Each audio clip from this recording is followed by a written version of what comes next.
Sexism is a common enemy of both masculism and feminism.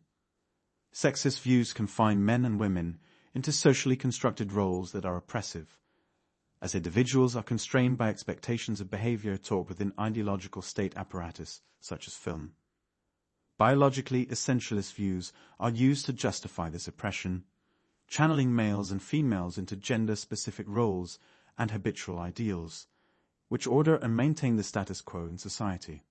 Film, through representation, naturalizes these views so that they are accepted as given and inevitable. For example, the standard model of the male represents aggression, strength, leadership, and the lack of emotion as informed by the male's superior biological strength.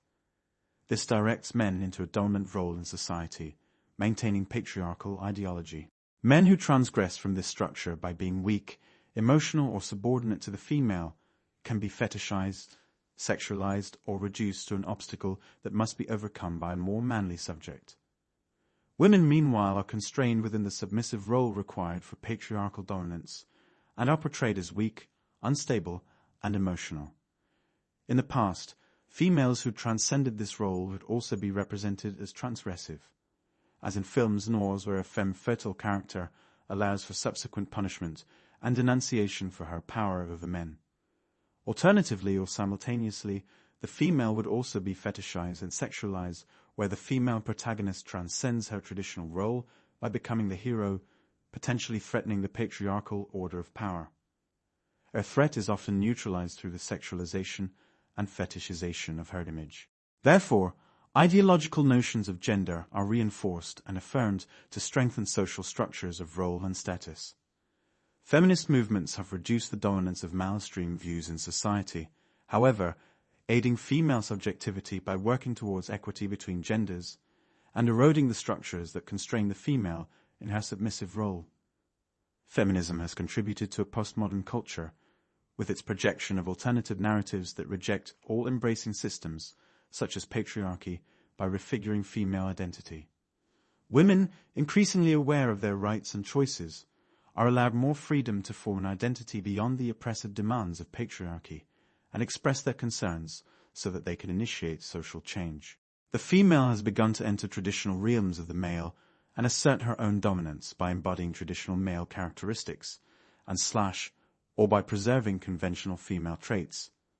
Popular feminist awareness has created the anti-sexist man, who tries to abide by non-sexist ideologies in response to feminist pressure, which asks that the female be seen on equal terms, aiding her entrance into the male realms of employment. Women, therefore, are less likely to be constrained within the submissive role required for patriarchal dominance. It can be conceded, however, that the process of full female equality is still progressing, with the notion of a glass ceiling evident at higher levels at business or politics. The increased awareness of male subjectivity in structures of control and authority makes sexism more noticeable, and therefore challengeable, on behalf of the female in the post-feminist climate. Feminism has provided a relief from the pressures of gender expectations that are dictated by biologically essentialist views, and has leveled accusations of sexism against those who persist with oppressive notions of femininity. This is no bad thing, of course, but in the absence of a male movement, two men have the same freedom and protection from sexism. Are they able to access the female realm naturalistically? The answers to these questions may reveal sexism against men and highlight a detrimental form of oppression against the male subject. Masculism is an approach that identifies and examines inequalities in society to reveal prejudice against men. It responds to feminism and aspires to provide a balance that ensures neither gender is oppressed, by equivalently concentrating on male experience. Masculism does not reverse feminism by stating society has matriarchal dominance, but posits a society of both matriarchal and patriarchal rule. Therefore, the notion is that the world is not sexist, but it is bisexist. Both sexes are bound within restrictive roles. For example, traditionally his role is to protect the family and hunt food, whilst she creates a family and gathers food. However, feminists populate the critical discourse with approaches that counter sexism against women. There is little written on sexist, exploitative representations of the male. There is much discussion on masculinity and how the male is represented, but only a diminutive number of those critiques are in a truly masculist vein. As a result, the feminist view that women see the world as patriarchal, sexist and male-dominated has become the whole picture, so that the world is patriarchal, sexist and male-dominated. The fact that feminism is portrayed as the whole picture is the starting point for much sexism against men. And masculism needs to have parity of esteem with this approach if true equality between the sexes is to be had. Feminist critics reveal how women are represented, to be objectified and merely looked at by the male, and that critique of female representation reveals sexism in that the codes and formative external structures that support a masculist ideal.